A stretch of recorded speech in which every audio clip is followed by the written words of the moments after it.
It is the soldier, not the reporter, who gives us freedom of the press.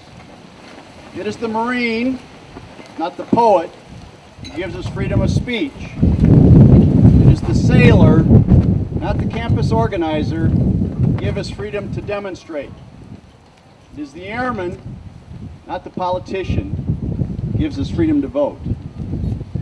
It is the soldier who salutes the flag, who serves beneath the flag, whose coffin is draped by the flag. Yes, it is the soldier. Good morning, ladies and gentlemen, and welcome to our Veterans Day program. I'm sure all of you know the history of Veterans Day. In 1918, to signify the ending of World War I and the 11th hour of the 11th month, the 11th day, Armistice Day was established as a celebration of peace.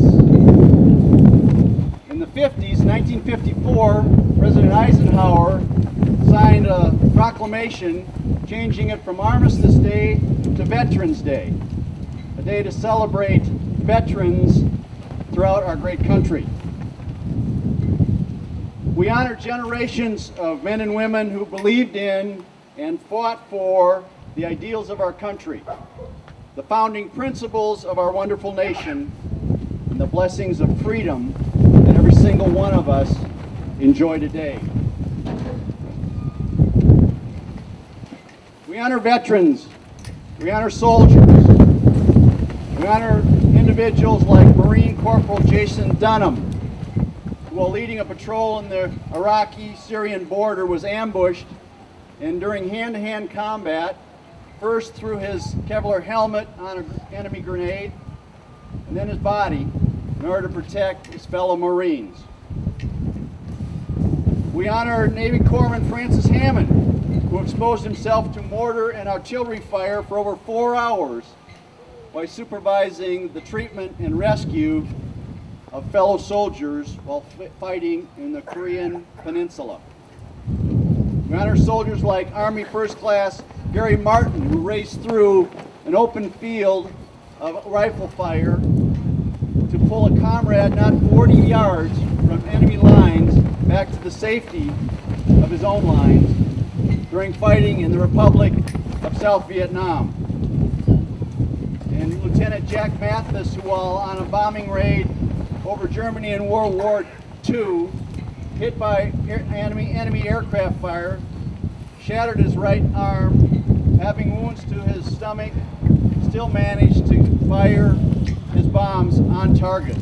We honor today people like Lieutenant Murphy, Michael Murphy, who intentionally moved to within easy range of Taliban fire so he could establish easy radio contact and inform U.S. forces of the location of fellow Navy SEALs. And Gunner Mate First Class Willis Goff with the U.S. Coast Guard, who was involved with 2 amphibious landings under heavy enemy fire in order to rescue 9 South Vietnamese by heavy forces of Viet Cong soldiers. And we honor the Old Guard, the 3rd Infantry Regiment, the sentinels of the tomb of the unknown soldier, who maintained their 24-hour vigil through Hurricane Sandy. Even though there were 70-mile-an-hour winds, they were there on their vigil 21 steps at a time. Yes, today we honor soldiers, some of whom have done courageous and extraordinary things, all who have responded to a sense of duty and done their job to the best of their abilities for the cause of freedom, peace, and justice. Today we honor 1% of our population that protects our values and our ideals. We honor women and men in uniform who have made a difference. I would like to ask all of the veterans that are in hearing distance today to please raise their hand so that we can recognize you. If If you are a veteran, raise your hand. We can recognize you. I would like to give them all applause.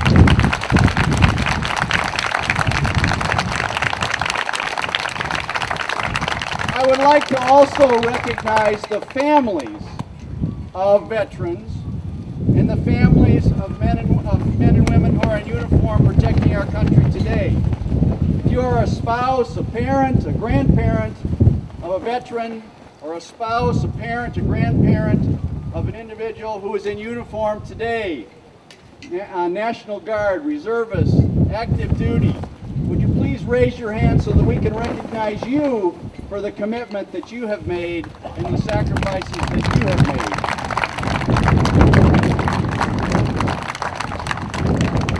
Thank you. We don't mark this day as a celebration of victory and peace as was the case with Armistice Day. We mark this day as a celebration to those who have made and continue to make victory and peace possible. It is a day in which we celebrate those who have served a greater cause than self. It is a day that we remember those who endured tours of duty in faraway places, in distant and faraway places, difficult places. It is a day when we thank those that have protected us from danger, those that gave others an opportunity for a better life, and those that made the world a better place. Yes, this is a day to honor veterans, but for many veterans, it is another day of memories of the war. For some of our troops, it's another day in a hostile environment. For their families, it's another day to feel the absence of a loved one and the concern for their safety.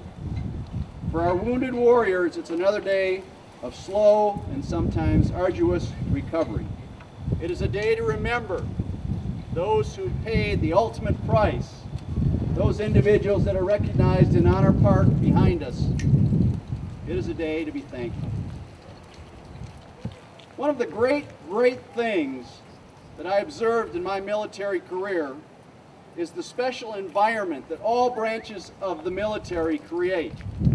A culture of support, a culture of teamwork, a culture of camaraderie, the likes of which are found in very few other organizations. In the Air Force, a part of our culture is called service to each other, or being a wingman. It is a flying analogy based upon the ideal of protecting each other. It is a philosophy of being accountable not only for yourself, but being accountable for the protection of your fellow airmen, your unit, your plane. I'd like to challenge each of you today to be a wingman to the veterans of this great country. Not just for a day, not just for a week, not even for a month. I would like to challenge each of you to give back to these heroes that we call veterans something special. Maybe it just means being involved with your local VFW or DAB or American Legion post. Maybe it means volunteering at your local VA hospital or VA clinic. Maybe it means just saying thank you to the veterans who have given so much to so many. We would like to make every day Veterans Day. That's the challenge that I get to give to you. For it is because of the veterans and the men and women in uniform today that we are able to enjoy life as we know it. For without them and the sacrifices that they made, the world would be a far, far different place. Let me close. That usually has wild applause associated with it. Let me close by saying, may God protect those in uniform, many of whom are putting themselves in harm's way today. May God bless the veterans of this country, America's heroes, and their families. May God bless the greatest country in the world, the United States of America. Thank you.